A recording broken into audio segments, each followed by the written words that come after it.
Today, I want to share a story so powerful it might follow you into your dreams.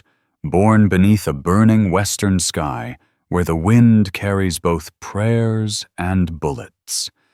That was a country where strangers became family, and family could become enemies overnight.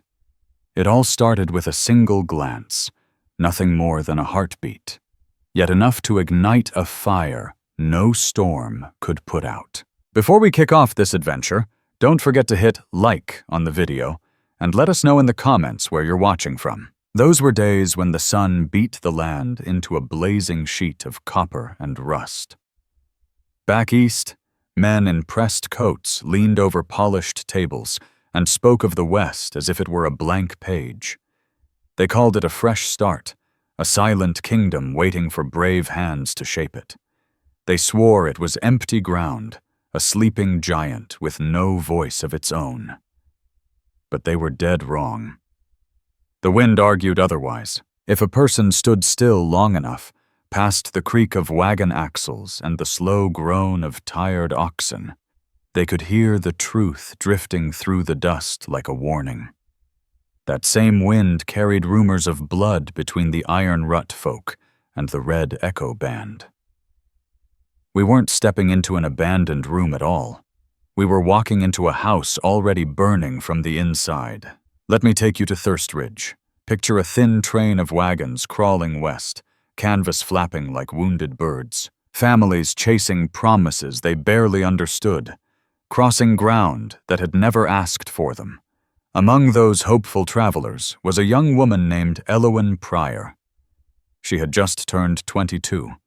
A girl raised among the soft green lanes of Savannah, now trying to make sense of a country that looked as if God had forged it with fire. Her eyes were the color of storm clouds, restless and uncertain, and her hands still carried the gentleness of another life, a life of piano keys and embroidery hoops, not rifle smoke and rawhide reins. Eloin sat in the rear of the third wagon, hugging a worn book of poems, as though the leather cover might shield her from the whole savage horizon. The heat lay on her shoulders like a heavy coat she couldn't shrug off. Each breath tasted of grit and iron. She glanced toward her father, Otis Pryor, riding ahead in the saddle. He kept his back straight, but she could read the strain in the set of his neck. After the ruin left by the Civil War, he had dragged what remained of their family toward this hard frontier, swearing that peace waited beyond the desert line. "Peace, Eloin," he used to say, his voice full of a hope even he doubted.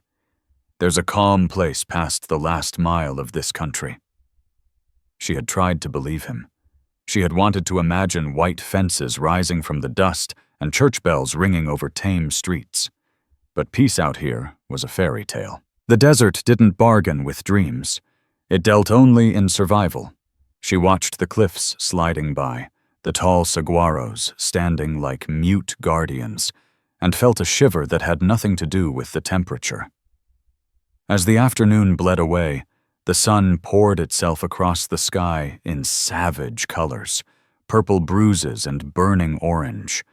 The shadows grew long and crooked, like thin hands reaching from the earth. By the time the wagons circled for night, every traveler felt the same tight knot in their gut. Dusk was the hour they feared most, when daylight's mercy died and the dark showed its teeth. Fires were struck, coffee pots rattled to a boil, and the low hum of prayer and weary talk drifted over the camp. Then the quiet split apart. It didn't begin with a scream.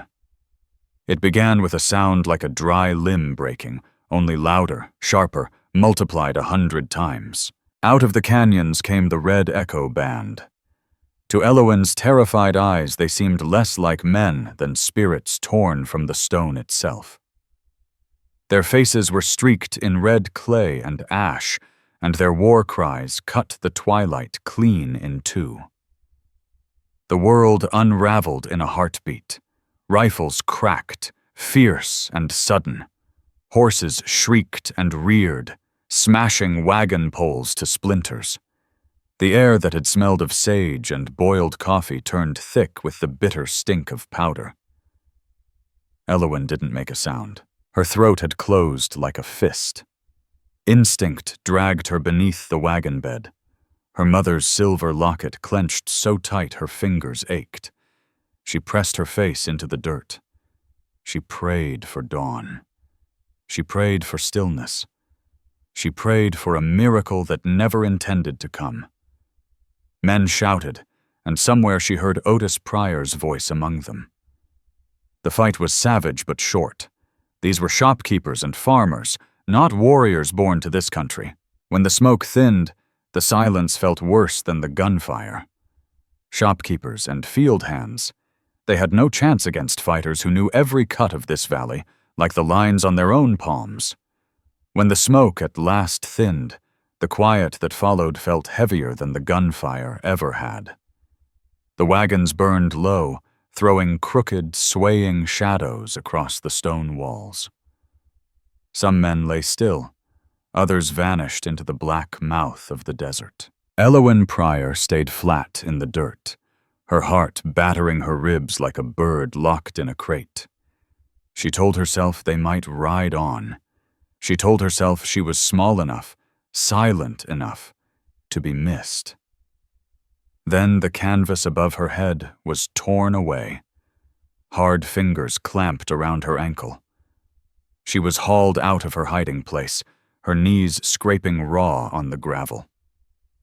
She fought then, kicking, clawing, twisting, but it changed nothing. They dragged her into the ring of firelight. Her wrists were cinched with rawhide that bit straight into the skin. Her bonnet was ripped loose. Her long, pale hair spilled free into the night, wild and bright as corn silk. They forced her to her knees at the center of the camp. Dust coated her tongue. She lifted her face. She waited for the last blow. She braced for cruelty, for death, or for something worse. She squeezed her eyes shut and held her breath for the end. But the strike never came. Slowly, shaking, Eloin opened her eyes, and the man before her was unlike any she had ever imagined. He stood over her, outlined by the flames of Otis Pryor's burning wagon. He was tall, built wide through the shoulders. His skin carried the deep bronze of the desert sun. He wore no shirt, only a vest strung with leather and small beads. His presence seemed to draw the air out of the clearing.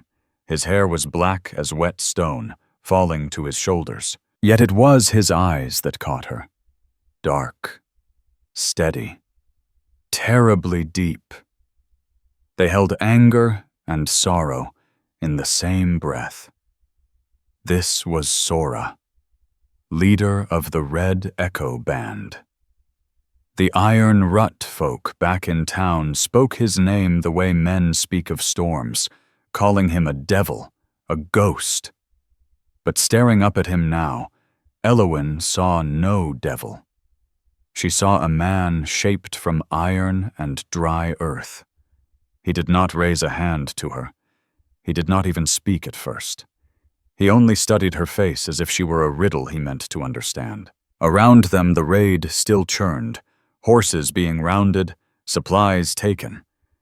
But inside the narrow space between Eloin and Sora, the world seemed to pause. Fear emptied her out, leaving her hollow and trembling. Yet a stubborn spark kept her back straight. She lifted her chin, daring him to see that she was not broken. Sora breathed out slowly. Something crossed his eyes. Not laughter, not cruelty, but recognition. He stepped closer, heat rolling off him like the mouth of a stove. He reached toward her, and Eloin flinched, jerking away. He stopped, his hand hanging in the air beside her face. Then he reached past her to the saddle and took a water skin. He pulled the cork and pressed it to her lips. The kindness was so sudden, so out of place amid the wreckage, that Eloin forgot to think. She drank. The water was cool, sharp, a shock against her burned throat. "You are alive," he said. His voice was low, rough as two stones ground together. His English carried a heavy accent, but each word stood clear. "I am a prisoner," Eloin whispered, her voice splitting. Sora lowered the skin. His expression did not shift. "You are here." He said it plain. "The wind brings what it chooses." Then he turned away. He called out to his men in his own tongue, the words clipped and hard to Eloin's ear. Yet something had already taken root. In that short moment between them, the shape of things quietly changed. He had looked at her not as a prize dragged from the smoke, but as a living soul. They pulled her up onto a horse and fastened her wrists to the pommel, while the red echo band prepared to ride. The flames of the ruined wagons sank behind them as they moved away. Eloin Pryor turned once more toward the life she was leaving. The china cups, the Sunday singing, the dream of a neat white house, already thinning like a story she could barely remember. They headed south, deeper into country that felt older than memory. For 2 days they rode without rest, threading canyons that resembled open scars in the earth. Eloin shed no tears. She was too drained, too frightened to feel anything cleanly. She imagined bolting, throwing herself against the rocks, but whenever she raised her eyes, she found Sora watching her. He studied her not with the appetite of a hunter, but with the steady concern of a keeper. When she swayed from thirst, he offered water. When night cut cold across the desert, he shared his blanket. The courtesy in his manner unsettled her more than any blow might have done. At last they reached the camp of the Red Echo Band, hidden in a bowl of red stone and sage. Eloin was worn to threads. Her dress hung in rips, her skin blistered by sun, her spirit frayed thin. The people gathered to stare at the captive. The Clay Sisters looked on with hard, dark eyes. Wind cubs whispered behind their hands. The elders murmured that she was a sign, a message carried by the spirits. Eloin felt the weight of their verdict. To them she was the enemy, the face of those who had stolen their ground. As she sat trembling on the horse, Sora guided his mount beside hers. He did not address the crowd. He spoke only to her. "Do not look down," he said softly. His voice barely reached her through the wind. "Meet their eyes. Fear makes you pray. Strength makes you something else." Eloin swallowed and obeyed. She raised her head and met the ring of faces, lined, proud, curious, hostile. She buried her terror and called back the shadow of the girl she had once been. That night the fires rose tall and the drums began to speak. A pulse that felt like the very heart of Thirst Ridge. Eloin sat alone near a lodge of cured hides. She watched Sora standing in the glow, light sliding across his scars. She did not yet understand that the cage around her was not built of ropes. It was woven from fate. She looked at her hands, stained and shaking, and knew the softness had gone. The desert was already remaking her.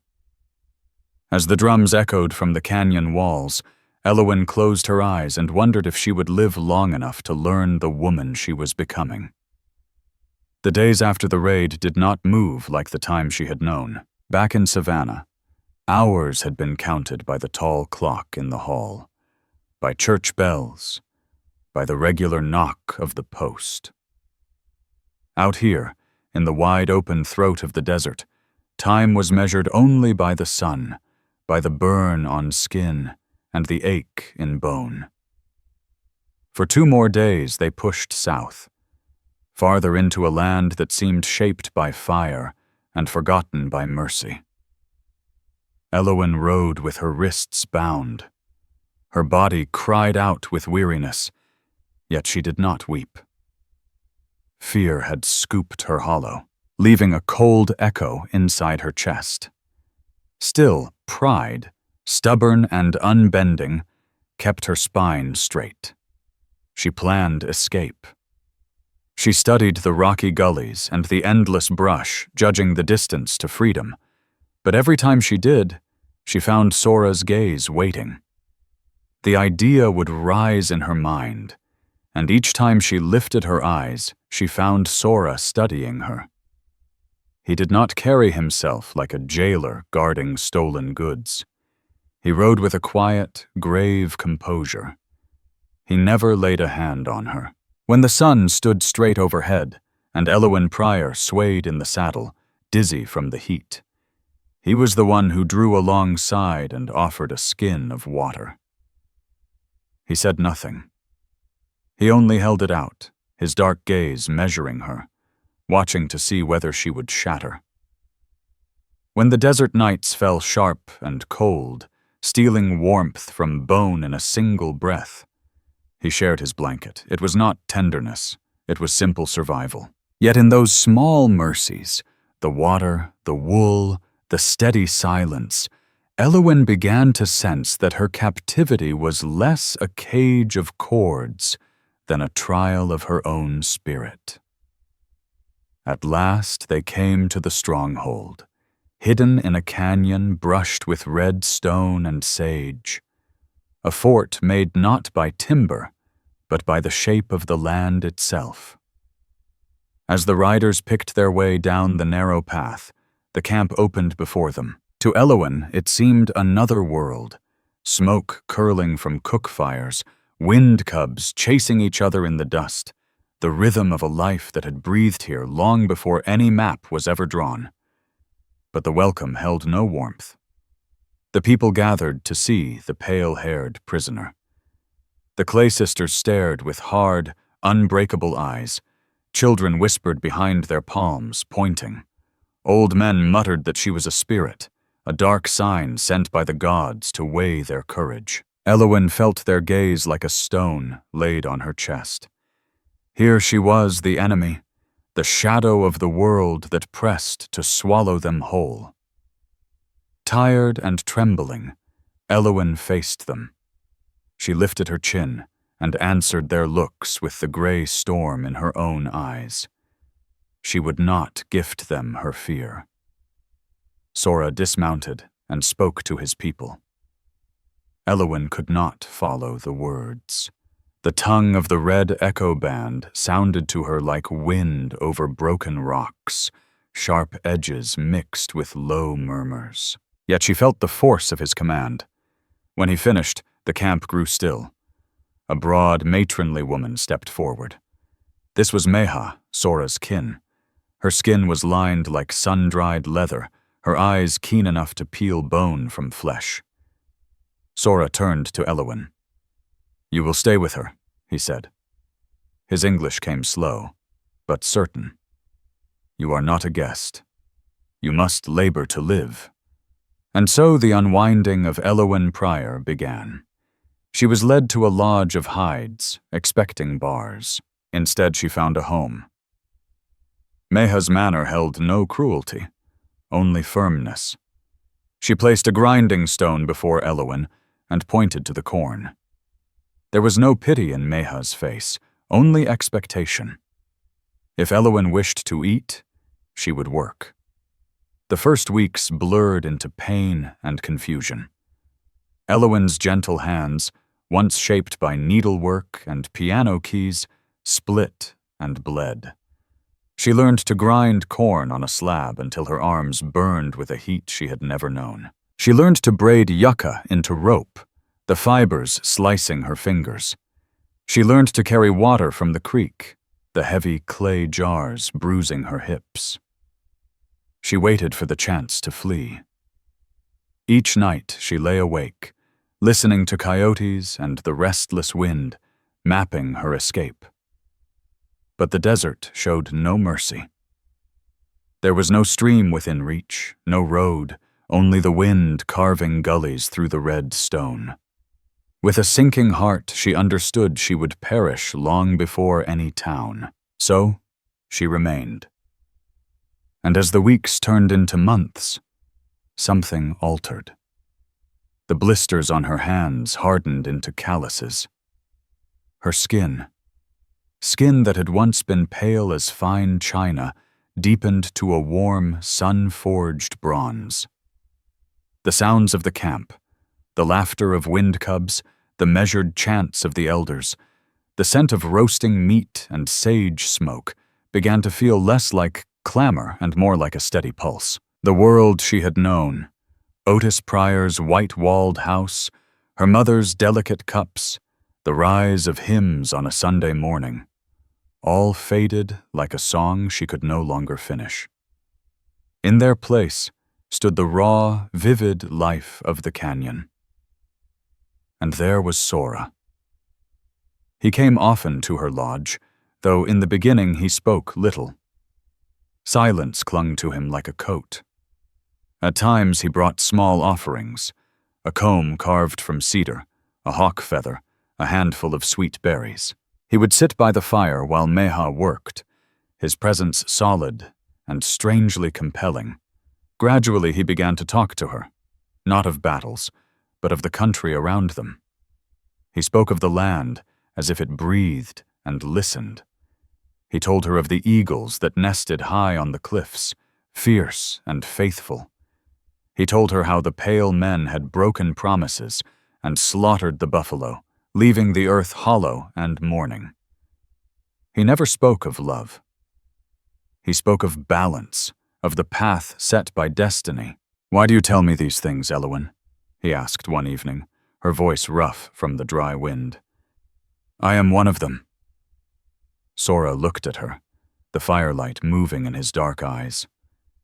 "You were born among them," he said quietly, "but the desert is shaping you anew." Eloin found herself listening, even when she warned her heart not to. She began to understand that these people were not the monsters the newspapers had painted.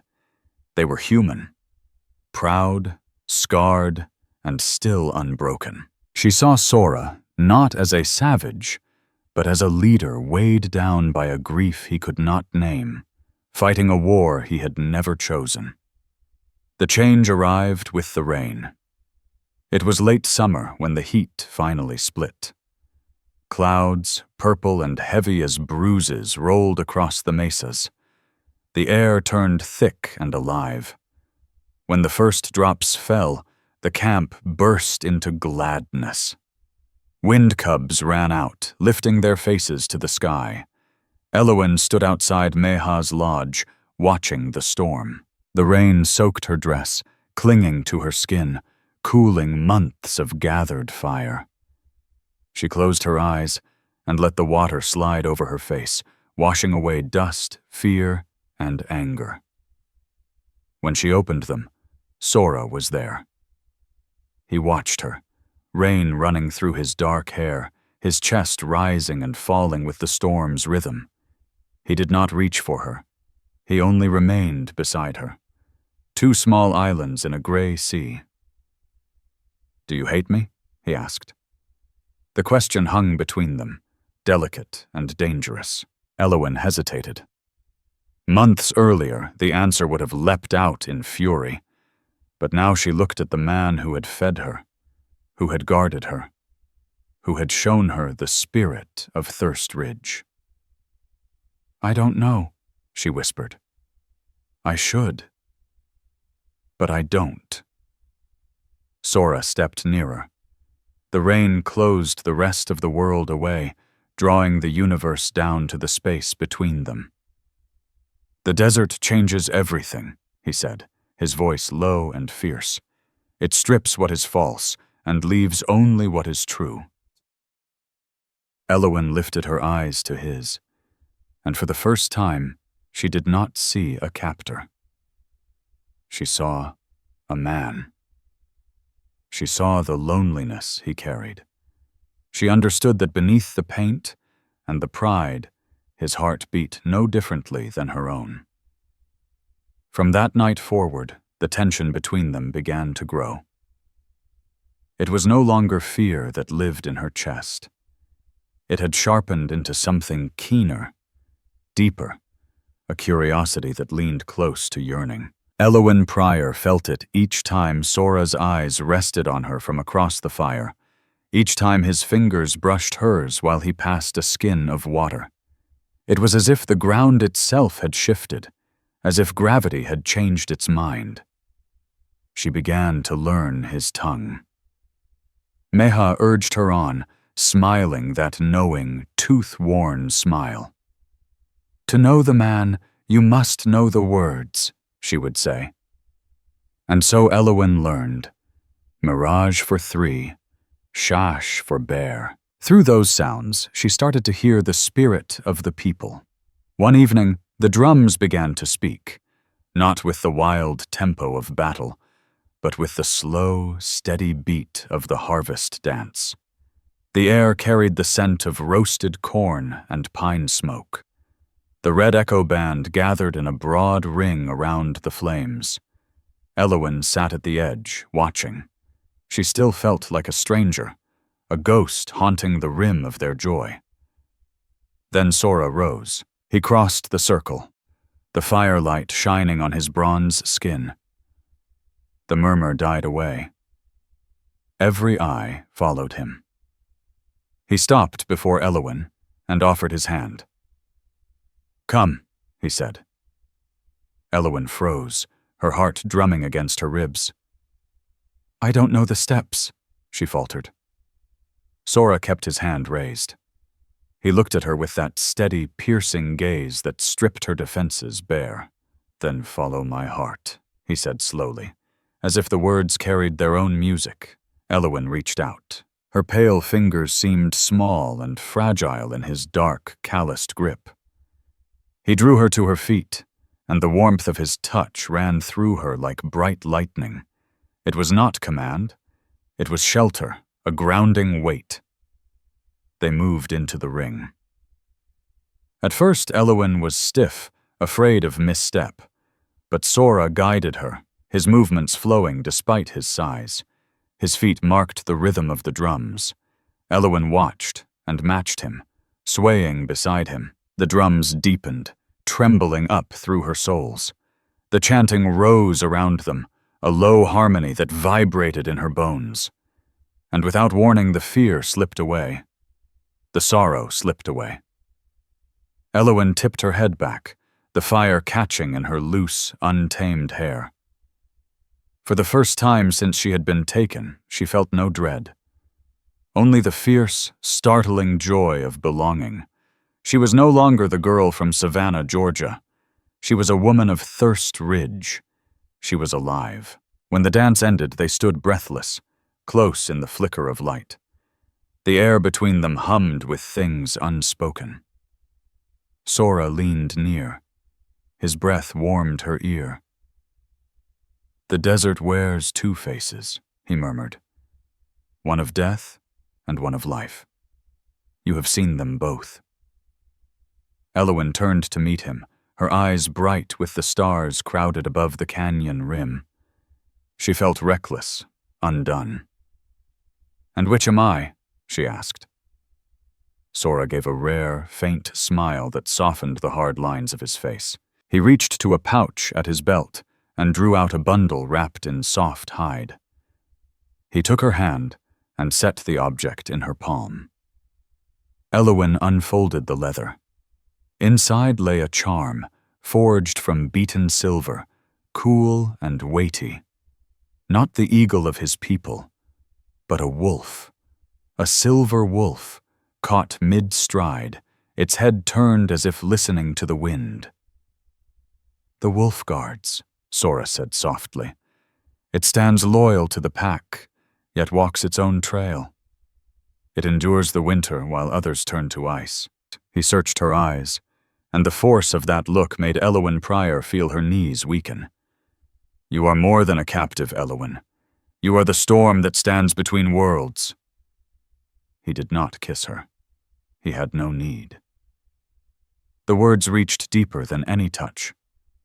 He fastened the leather cord around her neck, his fingers brushing the quick pulse at her throat. You are the storm between worlds. That night, Eloin lay inside her lodge, holding the ashwolf against her breast. Outside, the wind moved through the mesquite, carrying the scent of rain and sage. She understood then that the border between her life and his had been wiped clean. She was balanced between two nations, two hearts, two fates. She closed her eyes, and the face that rose behind her lids was not Otis Pryor's, nor any suitor from Virginia. It was Sora's. She knew with a fierce certainty that whatever waited ahead, whether the pale drums arrived, or the war faded, or the sky itself broke, she would never be the same. The gilded cage had opened, yet the bird had not fled. Instead, she had learned a different song. In the stillness of the canyon, beneath the watchful stars, Eloin Pryor finally slept, not as a prisoner, but as a woman who had found the last thing she expected in this hard country, her own soul. But calm in the desert is as fragile as a desert bloom. Even as the roots of feeling were taking hold, the wind had begun to turn. Far to the north, the thunder of iron horses and bugles was drawing nearer. The outer world had not forgotten them. It was riding to reclaim what it believed had been stolen. The untying was finished, the weaving was ready to start, and the pattern it would form would be marked in red. Peace in this land is a trick of the eye, delicate as a cactus flower, bright for a heartbeat before the heat takes it. For weeks, Eloin Pryor had lived inside that brightness, forgetting she was a hunted woman, forgetting that beyond the canyon lay iron and laws that never bent. Yet the wind always brings word, and this time the message was dark. It came on the breath of a scout, a young boy, his pony lathered and shaking. He carried a warning that chilled the warm air at once. The pale drums, the cavalry, were moving through Thirst Ridge. They were not merely riding patrol. They were sweeping the ground. They had followed the ghost of the wagon train and were hunting for the missing Pryor woman. Fear rolled through the camp like a struck bell. Mothers drew the wind cubs close. The red echo band reached for their rifles. The sanctuary of the red rocks felt suddenly like a snare. Eloin stood by the fire, the ashwolf heavy at her throat, watching dread seize the people who had become her family. With a bitter jolt, she saw she was no longer their captive. She was their burden. Her presence had carried death to their door. She found Sora on the ridge, staring over the valley where dust clouds gathered on the horizon. His face was stone, closed tight, though his hands were knotted. Eloin stepped to him, her heart twisting. "This is my fault," she said, her voice shaking but steady. "If I go back, if I give myself to them, they will leave you. They only want me." Sora turned, his eyes narrowing. He looked at her not with anger, but with a fierce, frightening resolve. "No," he answered. "You believe they will halt because you surrender. I am a ghost they mean to chase. They will never stop." "Then what am I?" Eloin cried, tears stinging. "I am the reason they ride." He came closer, closing the space until she felt the heat of him. He cupped her face in his rough hands, making her meet his eyes. "You are not a reason for war," he said. His voice was low and solemn. "You are the bridge, the spirit that was sent to me. You are the beginning, and perhaps the end." Eloin Pryor wanted to argue, to deny the weight of it, yet she could not. His words touched a place inside her she had been too afraid to name. She was not merely a woman caught in the wrong corner of the world. She was part of this, part of him. That night the camp lay hushed beneath a heavy, smothering quiet. The usual laughter and songs had vanished. The air carried the scent of gun oil and freshly honed blades. But inside Sora's lodge, the outer world faded away. He drew her down onto the furs beside him. Firelight stretched long shadows across the hides, shaping a private realm meant only for them. There was a fierce urgency in his touch now, a hunger born from the knowledge that tomorrow might never rise. "Stay with me," he whispered, brushing a strand of pale hair from her face. "Tonight there is no war. Only us." He kissed her, not with the claim of a captor, but with something reverent and slow, filled with all the unspoken years of sorrow and wanting. It was promise and plea in the same breath, and Eloin yielded. She did not pull away. She held him as though he were the one solid thing in a spinning earth. In the quiet dark, Sora rested his brow against hers. "If I fall," he murmured, his voice warm against her skin, "know that I do not leave you. A part of me will live through you, through the land." "Don't speak of dying," Eloin begged, gripping his shoulders. "I speak of life," he answered gently. "Our spirits do not die. Love is the one thing the desert cannot kill." They lay together while the hours slipped past. 2 heartbeats joined against the coming storm. Eloin slept with his arm heavy across her, praying dawn would forget to come. But the sun shows no mercy to lovers. Morning broke red as spilled wine. The air hung thick, silent, until the silence shattered. It began with the crack of a rifle that rang from the canyon walls like thunder. Then the roar rose, shouts of men, the scream of horses, the savage wail of a bugle. The pale drums poured down the rocky slopes like a flood of dark water, sabers flashing in the newborn light. Chaos exploded. The peaceful village turned to a field of war. Bullets ripped through the hide lodges, dust and smoke choking the sky. Eloin was hurled from sleep into nightmare. She scrambled up, seizing a knife, her heart hammering at her throat. "Go to the caves!" Meha shouted, shoving Eloin toward the back of the canyon where the Clay Sisters and Wind Cubs were fleeing. Eloin ran, her lungs on fire. She gathered terrified children, pushing them toward safety. But at the mouth of the cave, she halted. She looked back through the drifting smoke and grit and saw him. Sora. He rode his painted horse through the center of the storm, a whirl of motion, terrible to behold, a spirit of vengeance set free. He rode with bow drawn, each arrow finding its mark.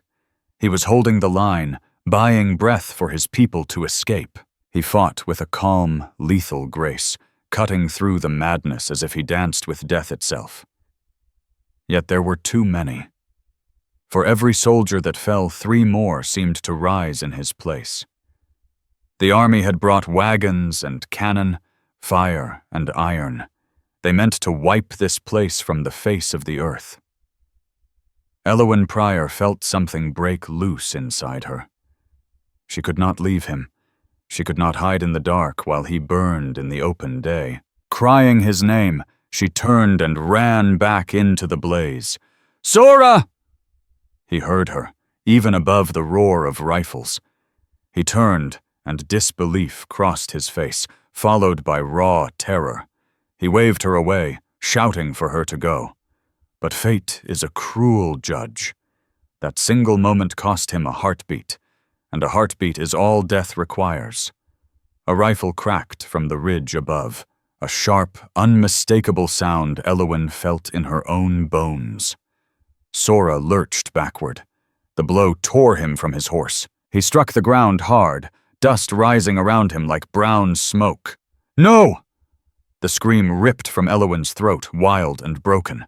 She no longer cared for bullets screaming past her ears or for soldiers closing in. She ran to him, sliding into the dirt, pulling his heavy body into her arms. "Sora, look at me," she sobbed, pressing her hands to his chest, trying to halt the blood already soaking the earth. You promised me life." He coughed, breath rattling in his lungs. His dark eyes, once so fierce, were turning dull, struggling to focus. Yet they found her. They held her face, steady and unwavering, even at the edge. "It seems," he whispered hoarsely, blood staining his lips. "The sun sets early today." "Don't speak," she begged, rocking him, her tears falling over his paint. "You will live. I will find help. Please, Sora." He gave that faint, rare smile that had undone her heart. "You are my help," he breathed. "You are my home." His hand moved weakly to his belt. With shaking fingers, he unclasped the ashwolf she had returned to him before the fight. He pressed the cool silver into her blood-slick palm. "The wolf," he whispered, his voice fading like the wind. "It survives the winter." "Sora, follow the wind, Eloin," he murmured. "It will carry you back to me." And then he was gone. His hand fell still in hers. The light left his eyes, leaving only the reflection of the sky he had loved. For a moment the battle vanished. The noise dimmed to a far murmur. Eloin sat in the heart of the ruin, holding the body of the man who had been her captor, her teacher, her love. She pressed her brow to his, her grief, a physical wound that threatened to split her in two. She wished the ground would open and take her.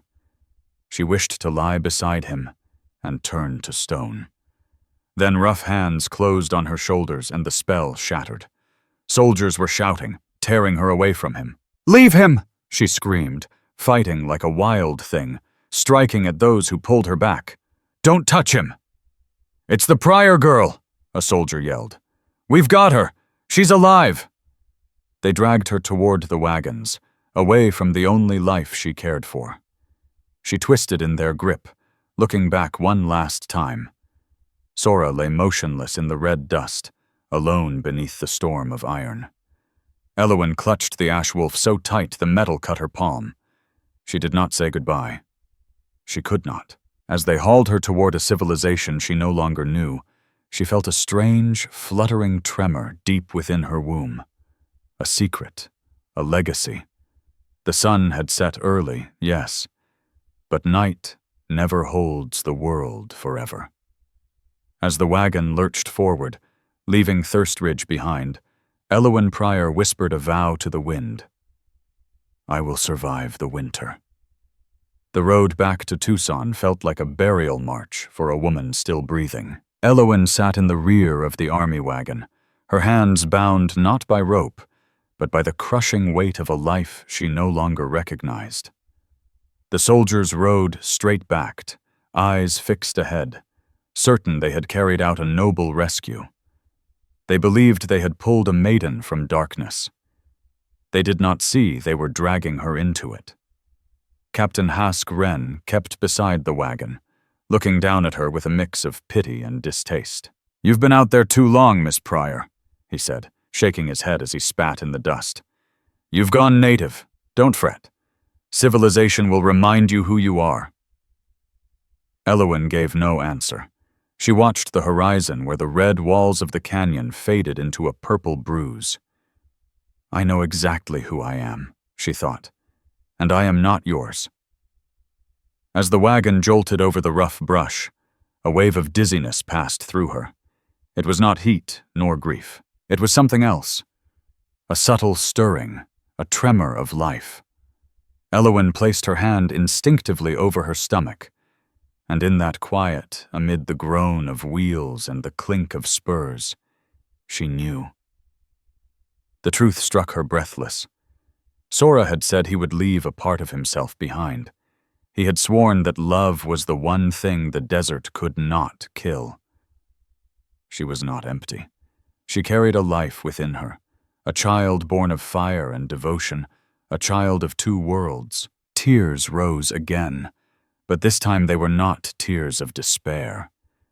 They were tears of fierce, fearful purpose. She closed her fingers around the ashwolf, hidden in her palm. "You live," she whispered to the wind, "through me, through him." Time, as it always does, moved on. The war between the Iron Rut folk and the Red Echo Band burned itself into silence, replaced by the whistle of trains and the scratching of new fences. 10 years later, on the edge of Tucson, in a small cabin of mesquite logs and stone, Eloin Pryor lived a life of quiet defiance. The Salt Creek folk murmured when she passed. They called her the outcast, the woman with the mixed blood son. They watched her with cold eyes. Yet Eloin walked with her head high, her back as straight as the day she rode into the canyon. She raised her boy, Jory Pryor. He grew tall and strong, his skin warmed by the sun, his eyes dark and watchful like his father's. She taught him to read from her book of poems and to track from the lessons of the desert. She told him stories, not of savages, but of a warrior who faced the storm. She told him of the eagle and the wolf. "Was he brave, Mama?" Jory would ask, sitting by the fire. "He was the bravest man I ever knew," she would answer. "He loved us enough to let us live." Years bled into decades. Jory became a young man, a bridge between the nations his parents had carried. At last the day arrived when he saddled his horse, the ashwolf now resting at his own throat. He rode back to Thirst Ridge, to the place where the ashes of the old camp had long scattered. The canyon lay silent, keeping its secrets. Jory dismounted and knelt in the red earth where his father had fallen. From his saddlebag, he drew a single eagle feather with careful hands. He set it deep into the soil. The wind rose. The wind rose, turning the dust in slow circles around him. It moved through the sage like a low, familiar voice. Jory Pryor lifted his head, and for an instant the heat above the canyon trembled, and he felt he was not alone. He sensed the weight of a hand on his shoulder, steady and unseen. The desert remembers. It keeps every drop of blood and every whisper of love locked inside its red stone heart. As long as the wind travels through Thirst Ridge, no soul is ever truly lost. And so ends the tale of Eloin Pryor and Sora, a reminder that the places we fear most are often the very ground where we meet the truest shape of ourselves. I often wonder what thoughts stir in the minds of those who hear such a story. Did Eloin choose wisely in the end? And can love truly leave a mark upon the land the way a river carves its bed? I imagine the listeners scattered across many miles, some in crowded rooms, others beneath open skies where the stars are bright enough to touch, perhaps even under a stretch of desert, much like this one. Wherever they stand, the trail of this story reaches them all, binding distant hearts to the same fire. Finally, let me send my deep thanks to you. Thank you for listening. If this story has touched your heart, I invite you to stay with us to discover more true tales of the Wild West. Stories that honor resilience, tenderness, and the spirit that God placed in those who blazed the trail. Subscribe, share, leave your thoughts in the comments, and join us once again to journey across this untamed land. Thank you. Aviso legal/disclaimer. These stories are crafted purely for entertainment and may contain imaginative additions or dramatic interpretations inspired by old frontier eras. We use AI-based resources, voice, imagery, and drafting as part of our creative process, but every final detail is carefully reviewed and shaped by human effort to preserve emotional depth and authenticity. We strictly follow YouTube's rules regarding AI-generated content and refrain from deepfakes, altered identities, or misleading representations. All images, sounds, and related materials are lawfully obtained. Please do not reuse, modify, or distribute any portion of this content without written permission. Thank you for valuing creativity, respect, and original work.